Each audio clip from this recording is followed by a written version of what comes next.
Financial વિશે કે કેટલાનું device છે, કે ક્યારથી તમે ચાલુ કર્યું આ જર્ની, કેટલા યુઝર છે અને યુઝર એક્સપિરિયન્સ શું છે? કારણ કે યુઝર એક્સપિરિયન્સીસ મેટર, કારણ કે ઘણા બધા આવીને કહે છે કે બહુ જ ગમે છે, ઘણા બધા કહે છે કે યાર તો આના કરતાં મારું મંડે ટુ ફ્રાઈડે વાળું ડબ્બુ 100%. એટલે અમે લગભગ 2020માં કંપની ચાલુ કરી હતી રેડિસન મેડસોલ. 2017માં અમને આઈડિયા હતો, બહુ જ એક સરસ નાની વાર્તા છે. તો 2017માં અમને આઈડિયા આવ્યો હતો કે આવું કંઈક ડિવાઇસીસ કે આવું કંઈક પ્રોબ્લેમના રિલેટેડ અમે કંઈક કરીએ. અને એ વખતે કોલેજનું બી પેલું ફાઇનલ યરના પ્રોજેક્ટમાં પેલું બનાવવાનું કંઈક ને કંઈક ચાલી રહ્યું હોય, એટલે અમને આઈડિયા હતો તો અમે પાર્ક કરી દીધો કે હાનું કંઈક કરીશું પાછળથી. એના પછી વેન વી રિયલાઇઝડ કે Y this is a big thing, તો એના પછી અમારી કોલેજમાંથી જ મતલબ જીટીયુમાંથી હું ભણ્યો, તો જીટીયુમાંથી એક પ્રોગ્રામ હતો કે ભાઈ કોઈને બીજો હેલ્થકેર રિલેટેડ કોઈકની પાસે કોઈક સ્ટાર્ટઅપ આઈડિયા હોય તો એનો એક કોન્ફરન્સ છે, એમાં તમે પ્રેઝન્ટ કરી શકો. હવે એઝ એ પેલું કોલેજ સ્ટુડન્ટવાળી મેન્ટાલિટી હોય કે ભાઈ કોઈ કોન્ફરન્સ મસ્ત ઇવેન્ટ થઈ રહી છે, જઈશું, સરસ ખાવાનું મળશે, કે એક દિવસ એમને ફરવાનું થઈ જશે. તો એ મેન્ટાલિટીથી અમે બંને ગયા ને અમારી પાસે ખાલી હતો એક idea.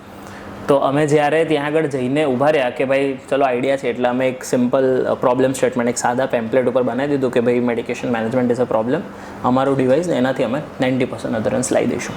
That was a simple pamphlet કે અમે જ્યાં આગળ લઈને ગયા. જ્યારે અમે ઇવેન્ટમાં પહોંચ્યા ત્યારે ખબર પડી કે એ બહુ જ મોટી ડૉક્ટર ઇવેન્ટ હતી, જેમાં લગભગ પેન ઇન્ડિયામાંથી લગભગ 300 જેટલા ડૉક્ટર ટ્રાવેલ કર્યા હતા એ ડૉક્ટરની ઇવેન્ટ માટે.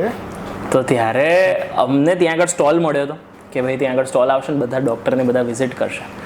ત્યારે રિયલાઇઝ થયું કે ઓહો ભાઈ આ તો this is a very big event. તો જ્યારે જેટલા બી ડૉક્ટર વગેરે આવતા હતા કે આ શું છે, અમે કીધું કે ધીસ ઇઝ મેડિકેશન મેનેજમેન્ટ. ઓ બહુ જ સરસ છે, તમે ક્યાં છે, અમને ડિવાઇસ બતાવી શકો? હવે ત્યારે એવું તો કહેવાય નહીં કે ભાઈ અમારી પાસે ડિવાઇસ નથી બન્યું, ખાલી આઈડિયા છે, બટ પેલું કહેવાય ને fake it until you make it. તો ત્યારે અમે એવું રાખ્યું કે અમારું ડિવાઇસ છે ને પેટન્ટમાં આપ્યું છે, તો એટલે અમે તમને બતાવી નહીં શકીએ. પણ આપણે કસ્ટમર બી જવા નહોતો દેવા. આપણને એ પણ રિયલાઇઝ થયું સાહેબ કે ભાઈ જેટલા બી લોકો આવી રહ્યા છે એ લોકોને સાથે કન્ક્લુડ રાખીએ. તો એ વખતે બહુ જ બધા લોકોનો ઇન્ટરેસ્ટ અમને આવે, તો ત્યારે અમે ભેગું કર્યું ને એના પછી અમને રિયલાઇઝ થયું કે ના યાર લોકોનો ઇન્ટરેસ્ટ બહુ જ સારો છે, એટલે અમને એક વેલિડેશન મળી ગયું એ સમયે. પણ એના પછી જોબ ને બધું કરતા હતા તો અમે પાર્ક કરીને પછી 2020માં અમે ફૂલ્લી રેડિસન ચાલુ કર્યું. અને એના પછી when we started then covid hit off, whole hardware R&D was under the, but એ સમયે અમે રિસર્ચ પ્રોજેક્ટ્સમાં બેઝિક એન્ટરપ્રેન્યોરશિપ સ્કિલ સમજવામાં બાય કોમ્બિનેટરના પ્રોગ્રામ કર્યા, ત્યારે અનલિશનો ગ્લોબલ ઇનોવેશન લેબમાં કર્યા, ત્યાં આગળ અમે એ બધી વસ્તુ સમજી. અને એના પછી લાસ્ટ યર અમે આ ડિવાઇસ લોન્ચ કર્યું. અને લોન્ચ કર્યું અમે ઇનિશિયલી 500 ડિવાઇસીસ જેટલા રોલ આઉટ કર્યા હતા.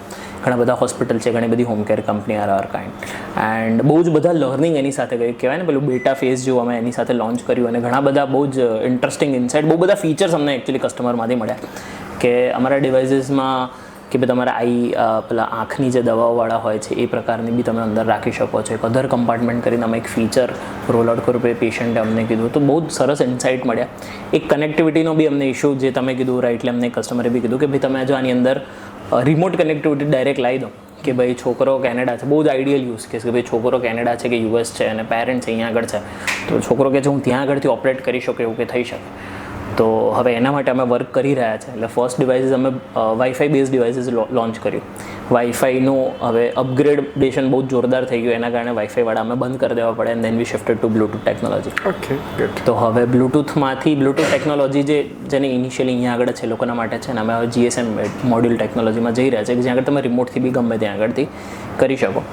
સો બટ હા, કસ્ટમર ફીડબેકમાં બહુ જ ઇન્ટરેસ્ટિંગ ઇન્સાઇટ્સ મળી કે how the device should work, કે એના સાથે અને બે મેજર વસ્તુ હતી. એક કે ભાઈ રિમોટ કનેક્ટિવિટી તમે આપો, અને સેકન્ડ કે B2B કંપનીઝમાં અમને ઘણા બધા કોલેબોરેશન્સ મળ્યા કે તમે હવે બેઝિકલી B2B કંપનીઝ, કોઈ બી ફાર્મા કંપની, હોસ્પિટલ કંપનીઝ, એ લોકોની સાથે data become a very important part. Okay, કે આજે હોસ્પિટલમાં એના પછી અમે રિસર્ચ કરવાનું ચાલુ કર્યું તો ખબર પડી કે હોસ્પિટલમાં ઘણા બધા ફ્લોરમાં નર્સિસને વગેરે હોય છે, પણ એક નર્સ ટિપિકલી 12 થી 15 રૂમ્સ હેન્ડલ કરતી હોય છે, અને there are error that happens. No one admits of course, but there are error that happens કે ભાઈ 1 વાગ્યાની દવા હતી, નર્સ ફરતા 1:30 વાગે આપી, ચલો શું ફરક પડે છે, પણ એના લીધે જે નાની નાની એડવર્સ ઇફેક્ટ થાય છે. હવે with our devices they can check કે એક્ઝેક્ટલી કયા સમયે કઈ નર્સે કોને કેટલી દવા આપી, પ્લસ જ્યારે દવા પતવા આવી હશે ત્યારે એનું રિમાઇન્ડર પણ મળશે કે આ દવા પતવા આવી છે, આ દવા રિફિલ કરાવી દો. સો નોર્મલ કેસીસમાં કેવું થાય છે કે તમે જ્યારે દવા, આપણા ઘરે કોઈ દવા હોય છે, દવા પતે પછી આપણે શોધવા નીકળે કે ભાઈ આ દવા જોઈએ છે, પછી આપણે માર્કેટમાં ફરીશું અને ક્રિટિકલ દવા છે કદાચ મળતા લેટ થશે. વિથ અવર ડિવાઇસીસ આપણને 2 દિવસ પહેલાં ખબર પડી જાય છે કે આ દવા પતવાઈ છે, હવે એને રિફિલ કરાવી છે. તે બધા નાના નાના ડેટા પોઈન્ટ કે એને બી યુટિલાઇઝ કઈ રીતે કરી શકીએ ડેટા સાઇડમાં that we are working on.